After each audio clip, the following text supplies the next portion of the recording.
What's going on, ladies and gentlemen? Welcome back to the channel. Definitely a beautiful day right now here in Kentucky. We're expecting some bad weather to come in here soon. I think tonight or tomorrow, but right now it's absolutely beautiful. Was going to get the bike out, but decided I think I'm going to just have a little one-on-one with you guys. So today we're going to talk a little bit about things to look for when you're buying a car, truck, SUV, whatever it may be. You may be a new buyer, never purchased anything before, or could be for the ones who have and just absolutely got burnt. We've all been there. It happens. So let's roll to the intro and we'll talk more about it.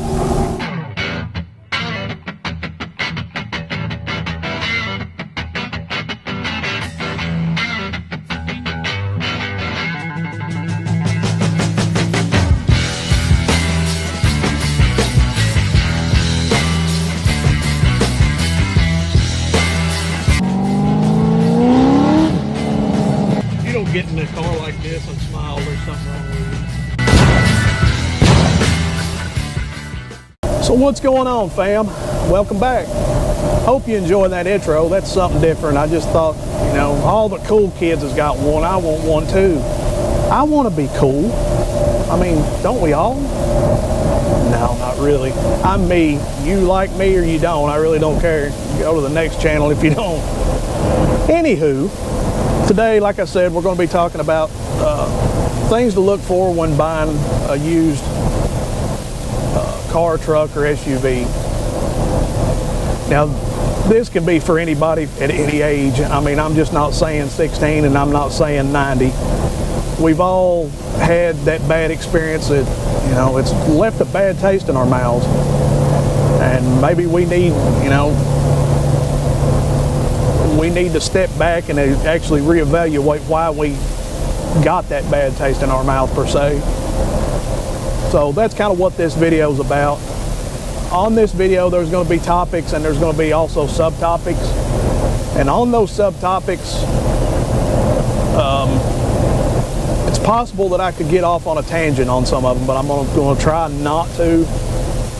It's actually hard for me to hold my tongue on certain things, but I'm going to. I'll probably make a separate video, so I'm just kind of letting you know. I'm throwing that out there right now before I get out of hand with it.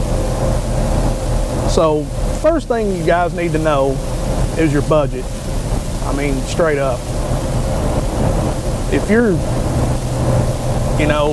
what they say, the old timers used to say, trying to live a champagne lifestyle on a beer budget. Well, it's not going to work. And what that basically means is, pretty sure you're not going to be able to afford a $80,000 Mercedes-Benz or Lexus or something like that working at McDonald's as a cook. I mean, you probably could, but you probably got something else going on the side. Let's just be honest about it. So know your budget. Don't look outside your budget. Because what will happen is it'll ruin you. You'll look for something that you can't afford, and then when you look at something that you really can't afford, it's gonna hurt your feelings. It's gonna bring you down. So look for things that you can't afford. 2, know what you're going to want. And I know if you're on a set budget, that typically you can't decide what you are wanting. I get that. But a lot of times, let's say you're wanting a truck. Trucks typically go higher than a car will. So, let's say you had $1,500, for instance. You could buy I can't say really nice, but you could buy a decent car for $1,500.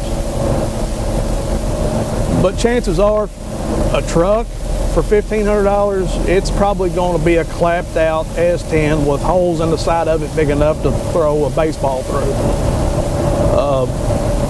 So just kind of have an idea about what you're wanting. Nextly, look. And I can't stress this enough. Look, guys, we live in a world where Every one of us has these in our hands 24 hours a day, 7 days a week. Look on Facebook Marketplace, the dealership websites, on Car Gurus, Carvana. Just look. You'll get an idea of pricing. You'll get about an idea about what the car or truck is that you're wanting, or SUV, whatever. And you can use that. You can use that as a standing point. A lot of people like to go to car lots and actually car shop from car lots, and that's fine if that's you. Myself personally, hey, don't take this wrong. Car salesman, I love y'all to death. You gotta have a special kind of skill to do that job, and I don't have it. But car salesmen, they're trying to feed their family, and a lot of them will take advantage of you. I mean, I'm just gonna be honest.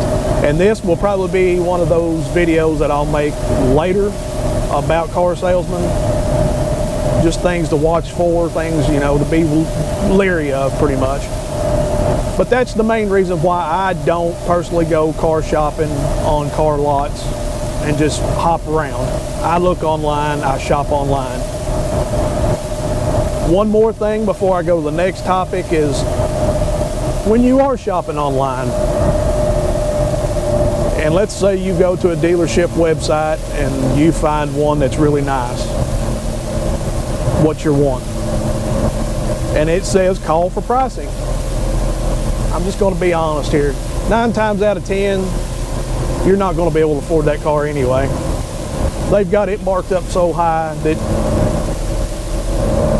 they're even embarrassed to put it out there. Let's just put it that's the only way I know to put it. So just avoid that. It's going to save you some problems. It's going to save you some heartache all the way around. Just avoid it. Because all they're wanting to do is get you in there. They put that car out there like that, or those cars, and they're hook, line, and sinker. They get you in there. They know they're going to have you pressured into buying something, whether it be that car or something that you can't afford or don't want, and you're going to be stuck with for the next 3 to 5 years or longer, or it's going to end you up in bankruptcy later on because you can't afford it. So before I get off on a rant on that, let's go to the next one. So now that you've already looked, you've found kind of sort of what you're looking for, you're in the mood, you've got everything going, you've contacted the person or the dealership, whatever it may be, whoever it may be, and you've decided that you're going to actually go look at this vehicle. See if you have a friend or a family member or something that would like to go along with you. Preferably somebody who actually knows a little bit about cars. A helping hand, you know, it never hurts. So, but if they don't know, they don't know. But like I said, it does help. When you go to look at this car, the first thing that's going to happen is the salesman or the owner of the car, whether it be personal, like I said, or a car dealership, they're going to come out, they're going to talk to you. More so the dealership, because they're going to want to see how you're going to, you know, what you're looking for. They're going to, you know, they're going to try to push you in a different direction. Now, don't let them do that. That's where I say be firm with that. Don't let them. Stand your ground. If you know that you have decent credit, if you're financing it and you know you have decent credit, don't let them push you into something that you don't want. So you get there, you find the car that you was after, you're looking at it, you're going all through it. The salesman will come out and they'll talk to you. They'll want to know if it's going to be cash, if it's going to be financed, if you have trade-ins. Again, this is a whole nother process and a whole nother video that I may do or I may not do. I don't know. It just depends on you guys, really. But anyways, my advice to you is to take time and look over the car. Before you even test drive it or anything, look over it. And I'll show you with this truck. Now, I could show you with my Corvette. I could show you with my wife's car. But this, I believe, is more of an example of what is actually out there on the used car market, and what it's going to actually look like, an actual used vehicle. So we're going to use this as an example. First thing you want to do is get outside the truck, outside, and look around. You want to walk around the vehicle. You want to see what the tires look like. Do they have plenty of tread? Are they dry rotted? You want to look, you want to look at the windows. Are they scratched up? Have they been window tinting on them and somebody's took the window tinting off and maybe scratched the windows? You want to look at, are there any cracks in the windows, any imperfections? You want to look at the headlights. Are they yellowed? Are they discolored any sort of way? You want to look at the paint. Now this is a tricky one here. A lot of people, if they don't want to turn their, let's say they're in an accident and they don't want to turn into their insurance company, and it's going to, some people may not do that. You may want to just pay out of pocket. When you do stuff like that, that doesn't typically go on any kind of Carfax or any kind of report or anything, so you won't know if the car's been wrecked or if the car's been repainted or whatever the case may be. So this little bit of advice here, I'm going to give you just something to look for. This truck, for instance, has been wrecked. It does have a salvage title, and I'll show you some things with it. The gaps, the door gaps and stuff may be wrong, or the hood gaps, things like that may be off or something a little bit. It may, it may have been a minor fender bender, and it's not been turned in to the insurance. So they've took it to a body shop and they fixed it the best that they could, probably as cheap as they have. So look at your body lines, make sure that they're straight, make sure everything is the way it was from factory. The paint, going back to that, because I kind of skipped around a little bit. The paint is something that it's kind of, if you don't really know what you're looking for, it's kind of hard to explain. So I'm going to try to explain this the best that I can. When the factory paints a vehicle a certain way, you can tell. When a body shop or something else typically paints it, you can tell. You can tell the difference between the two of the colors. And usually the body shops doesn't do a good of a repair as spraying the paint as the factory. So look for a dullness, I guess, in the paint. Look for color change. You'll know. It basically kind of looks like it's a little dirty. But when you wipe it or something, it doesn't come clean. That's kind of the way it is. So be on the look for that. If it's kind of dull looking, it's not really matching the rest of the car, it's probably been painted, or one of the body parts has been repainted or something. And that goes, like I said, with the body lines. Make sure the body lines are all straight, Look over the car, just look over it real well. If there's a lot of scratches on it, just little things like that, that can affect the price. That can actually help you in the long run if you're willing to negotiate. Some people's not willing to negotiate. There again, that's another topic that I could bring in later on another video if you guys would like. But negotiation is sometimes a part of it. Sometimes it's not. It just depends. So there again, look over the car really well. Look at the paint, look at the body lines, look at the windows, look at the headlights, make sure nothing's yellowed.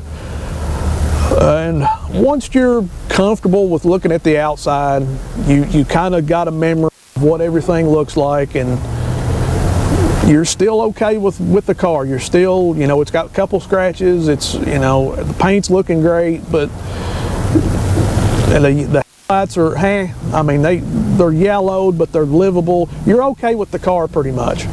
So we'll go on to the next step. You'll want to get the keys. You'll want to look at the inside of the car.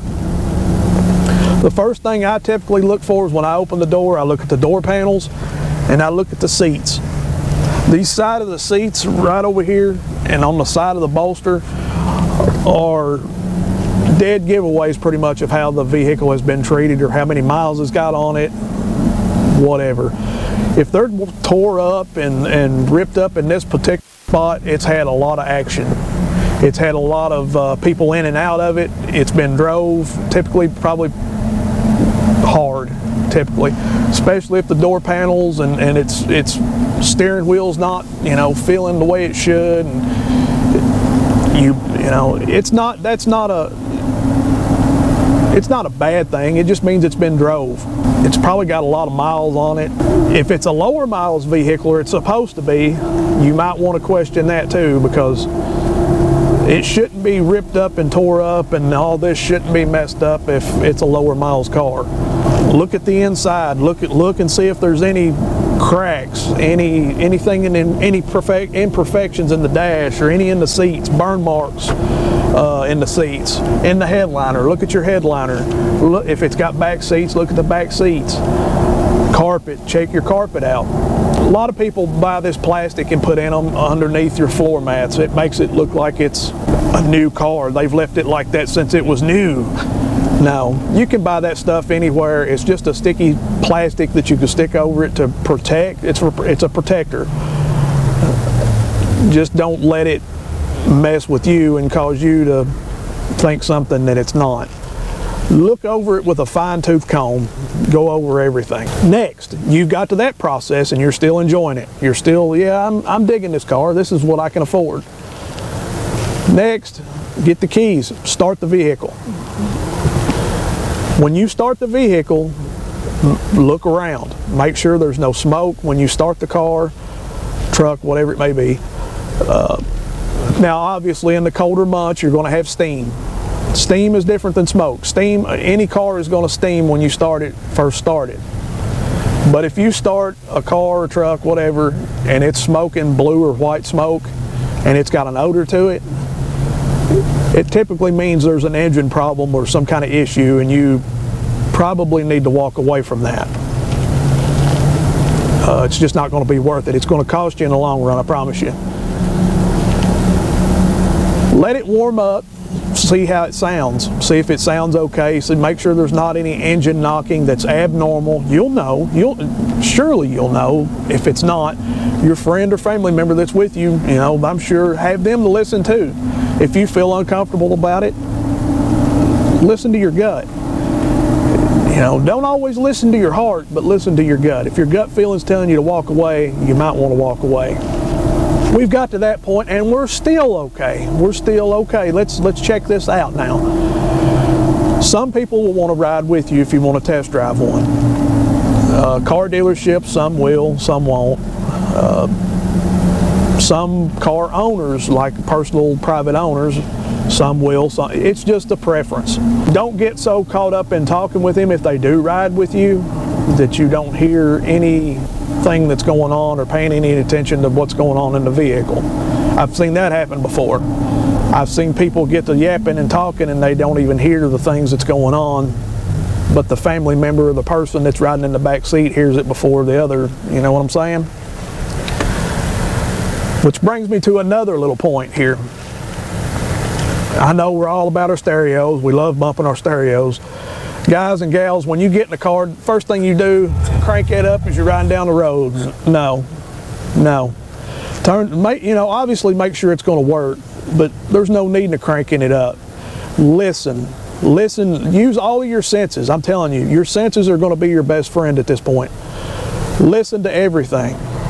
Smell. If you want to taste, that's up to you. Lick the dash, whatever. If you're a window licker, whatever. You want to see how it handles. Does it sway back and forth when it's on the road? Drive it 20, 30 minutes, And if you're going to drive it for that long, if you know you're going to take it for that long, make sure that whoever you're taking it from is okay with you doing that.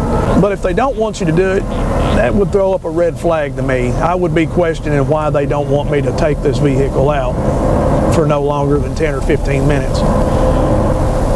But while you're out, check on everything. Make sure the turning signals work. Make sure headlights, flashers, everything does as it's supposed to do.